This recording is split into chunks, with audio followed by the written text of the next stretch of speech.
Hello and welcome to AEF TV in association with Angelati. I'm joined now by David Edwards, who's the Managing Director, North Africa at Aggreko. And David, welcome. Thank you very much indeed. Yep, thank you, Adam. Thanks for taking the time to be here. And we were having a great chat off air, but it kind of came from, you know, there's some of the things that I've been hearing in the narrative with talking to the energy ministers and so on. And on a macro level, I'm getting a sense that for the first time, well, not for the first time, I think in terms of timing, people are now looking at the entire energy value chain. They're saying generation is just not good enough. We've got to get good at evacuating the power, getting it to the places that we need. But then again, within an African context, it also needs to be done somewhat differently. You know, we can't do it in the European way because of the distances and the transmission lines and so on. Absolutely. Yeah. So from your point of view, you know, are you corroborating and seeing that shift in thinking as well, or has it always been there? It's just bubbling up to the top. No, I think look, there's still a challenge across the continent with a lack of installed capacity in many, if not most, countries. But there's no doubt that there's been huge strides made across the continent in the past 5-10 years in increasing the installed capacity in certain countries, but there also, and there still remains a serious challenge to increase that still further.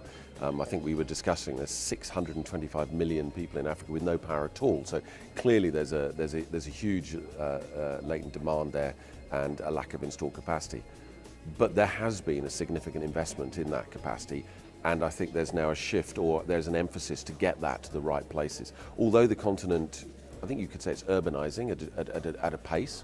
Nevertheless, there is huge swathes of the continent which are have very significant proportions of their economy are agriculturally based, and those people are in very remote areas. And so we need to get that installed capacity out into the rural areas and into places where it hasn't previously got before. And one of the comments that I found interesting, I think it was the minister from Namibia who was saying that actually, and it kind of shows the sort of long-term thinking.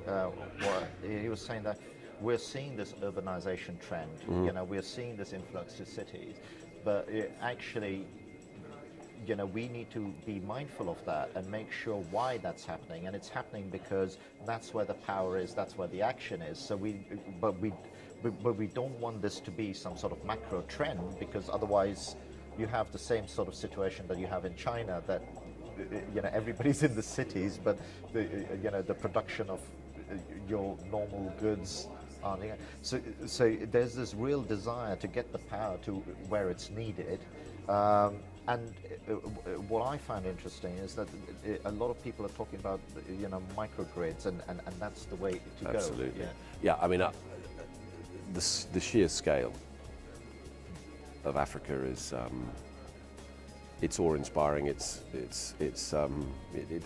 Well, you mentioned your motorbike. I've driven right? it. I've been very fortunate. I've driven from London to Cape Town off roads all the way through Africa, and it's just enormous. And I mean, I think that Mercator projection of the Earth, where we squash everything on the equator and we expand stuff, it doesn't do it justice. And the distances that we're pushing that power are immense, to the extent that it really isn't practical, in our view, to distribute that power effectively across the entire continent. And so I think inevitably there's the opportunity to develop smaller scale power solutions for isolated or more rural communities, and also business. So I think if you look at a good example would be, say, associated or flared gas.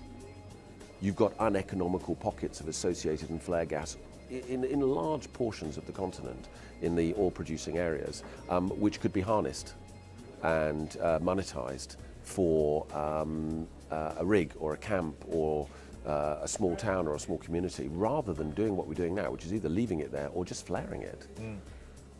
Which, for me, in a continent where we've got such significant improvements in installed capacity, we've still got serious challenges about lack of capacity, and such huge distances to cover, like in Algeria, for example, the biggest country in Africa. taking that associated or flared gas and using it. It has to be a viable solution for both the community and for business. Yeah, absolutely. I mean, leaving it is okay, but flaring it is a travesty. Oh, absolutely. Just to move our conversation on, in the last interviews I've done with representatives from Aggreko, I've always said that, surely you guys must be thinking about hybridizing what you do, adding it onto solar and things like that. And you were telling me that you've done exactly that now. Yes, right? I mean, I think we're known here in the forum for being for generating power through our reciprocating diesel, HFO, and gas engines, and that's very much been the history, the origin of Aggreko for over 50 years now. But as we were discussing, there's significant change in the industry, certainly in the renewable space. Change that is moving at an extraordinary pace, and to continue to not for Aggreko but for a company to not start to develop those technologies, I think would have been and would be to not understand where the speed of change and development is going. So very recently, March this year, we signed our first solar diesel contract with Nevsun, which are a Canadian-based mining house, for a 7.5 megawatt solar plant, integrated, working alongside 22 megawatts of conventional diesel power to support a remote mine site, and we're delighted with that. Yeah, and that's fantastic. Yeah. And I think you doing that in partnership? How are you doing this, the solar piece? Are you starting with a partnership? Is the vision to then bring that more in house? As far as our partner's concerned, Aggreko's the principal. Right. We'll be providing them with a turnkey solution, and we've invested in that intellectual property, in that design capability, so that we can provide our customer with that turnkey one-stop solution. Now, clearly, we are partnering. We have partnered with a solar EPC that will support us through the process. But as far as our customers concerned, they're dealing with Aggreko, and we'll continue to invest in that solar diesel hybrid technology, so that we can offer customers like Nevsun the most optimum solution in terms of cost efficiency and power reliability. The whole principle of the Nevsun hybrid solution is we're displacing diesel fuel. That diesel obviously having to be tanked up from the coast. It's very remote, and we've put in a solar solution which is going to be able to reduce the load that we're running those engines on during the day, and they'll obviously still be on a spinning reserve basis, but we can significantly reduce the load and displace over the life of the contract quite a significant amount of diesel cost. I'll bet. And when the battery technology matures, you can not have it spinning. And you're absolutely right. And I think our desire, I think it's a bit of a cliche, isn't it? Not to be bleeding edge, but cutting edge. I think when we see a robust storage solution for that application, I think it's inevitable that we'll consider that as an additional phase of investment into that project, because that would also be very, very exciting if it's right for the customer and right for the solution. Yes. So all of that leads me to what I'd like to just spend a few minutes on as we're coming to the end of our time here, is the sort of huge change in the DNA of the renewable technologies. Yeah. We were talking off air about Moore's law. Absolutely. On Engerati, we've written about the fact that there's such a different characteristic on renewable generation. It follows a technology curve rather than a fuel source curve, which is different. I think we've kind of eked out. We're probably at incremental improvements in terms of efficiencies of just pure play combustion, whereas these things are continuing, just starting.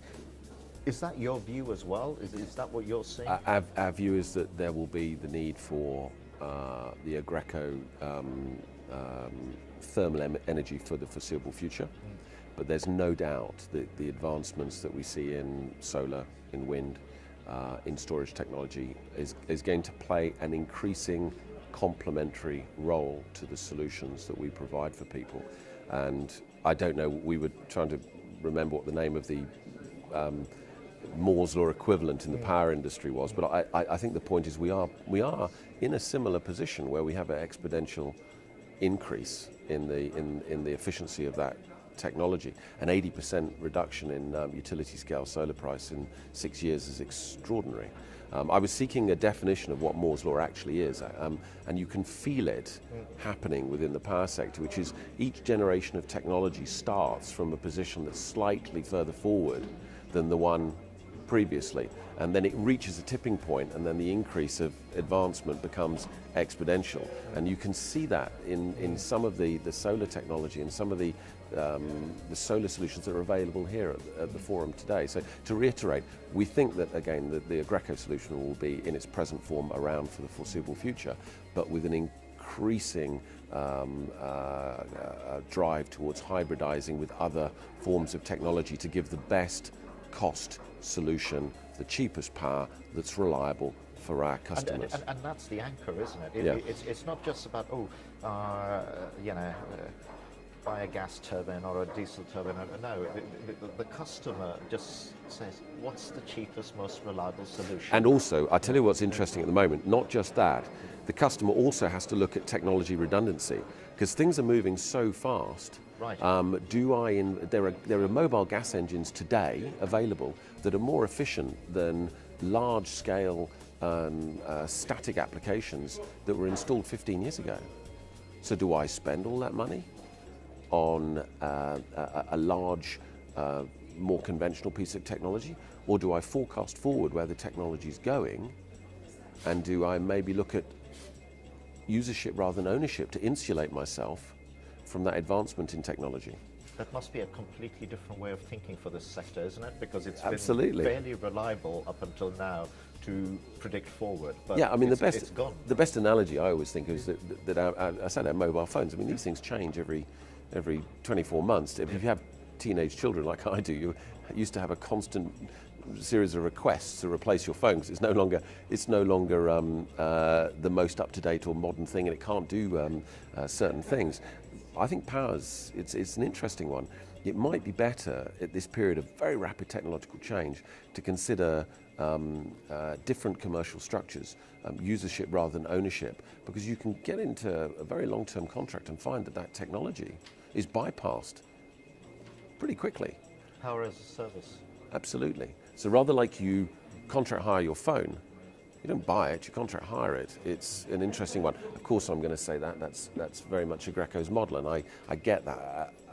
But apart from that fact, I do think there's a significant grain of truth in it. Absolutely. It makes sense. Yeah. You know, I'm not just saying it because it's your model. It does make sense. Unfortunately, we've kind of come to the end of our time. I'm getting all sorts of signals from my crew here to wrap it up. It's been a pleasure. I feel like we could carry on for another 15 minutes. Maybe we will after we've closed out. But thank you for watching, and I hope you enjoyed this interview at AEF TV this year.